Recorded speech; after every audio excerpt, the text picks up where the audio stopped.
mga kapadyak. Oh. Ang kapal ng damo. Madali malubat yung baterya niya. Dapat full charge dapat. Ngayon kasi dapat panipis yan eh. Yan, pinapanipis ko siya. Oh. Ang tirada mo dito, putulin mo muna to. Puro kalahati. Ayun. Para maano mo to. Kasi pag naano mo yan, oh, yan oh. Ang kapal pa oh. Kaya puputulin mo muna dito. Panipis ng panipis ang putol mo. Yan, putol na yan eh. Ayan. Oh. Diba? Tignan mo naman haba oh. Ayan. Punta yun doon. So sobrang kapal ng ano niya. Ng damo. Ayan oh. Ito lang ang natabasan ko. Ayan lang. Isang banig lang. Sobrang haba kasi ng mga damo. Ayan. Ayan. Lapad pa ng anuhan mo rito. Dapat matalim yung full charge yung baterya. Ayun, lagi pang anuhan, no, natabasan. Kung full charge sana ito, kayang-kaya ko sana to isang 30 minutes ko lang sana mayayari yan. Wala, mahina yung baterya niya. Sobrang hina ng baterya niya. Yun, sinacharge ko yung isa kasi dalawa lang baterya niya. Wala na rin to eh, madali kaya kung di lang natabas ko, ayan lang. Mamaya, i-charge ko muna yung padamihan ko muna, mga 20 minutes. So yun, good morning mga kapadyak. So yun, mag-ano naman tayo dito sa Barangay Kamkaman. Shout out sa lahat, mga kaibigan ko. Lalo sa Kamkaman, shout out. So, patuloy ko na po itong inano ko kahapon. Ayan po yung nano kahapon kasi lubat yung ano eh, yung grass cutter. So yun, full charge ko na yung dalawang baterya. Kaya umpisan ko ito ngayon. Tingnan natin kung ilang oras malubat yung isang baterya. So yun, magdadamit na ako para makaumpisa na pa ako. Ang oras po ngayon, alas 7. Ayan, lagay na natin itong baterya.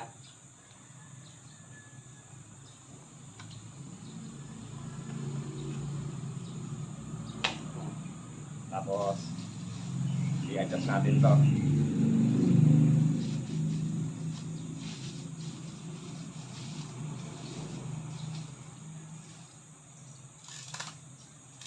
Sagad na natin. Yan ang pinakasagad niya. Try natin kung ayun, malakas siya. So, umpisa na natin.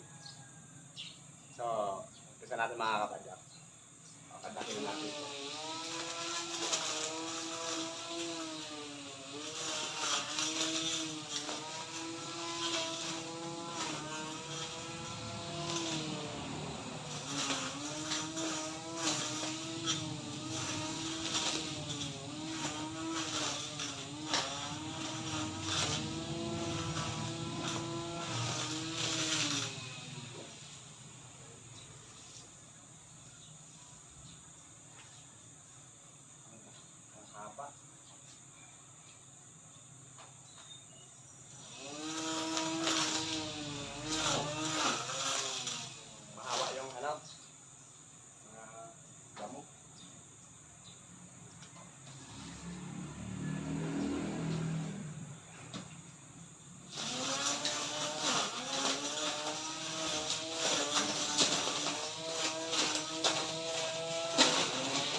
ano, yung damo.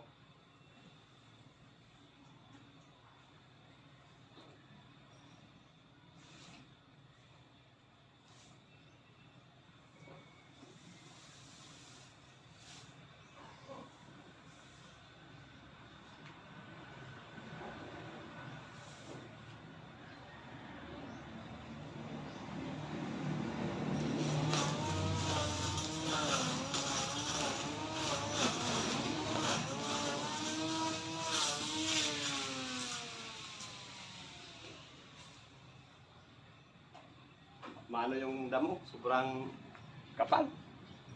Kaya mahirap ano, tabasin. Tignan nyo ang haba-haba ng ano, damo niya. So yun, mamaya update ko mamaya pag na ano ko na naputol ko na lahat ng mga damo. A few moments later.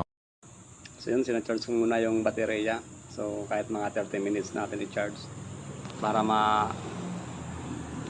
tumagal yung baterya niya. Kasi pag panay lang kuha ko, madali din malubat eh. Nadamihan ko padami na sana ako ng tabas.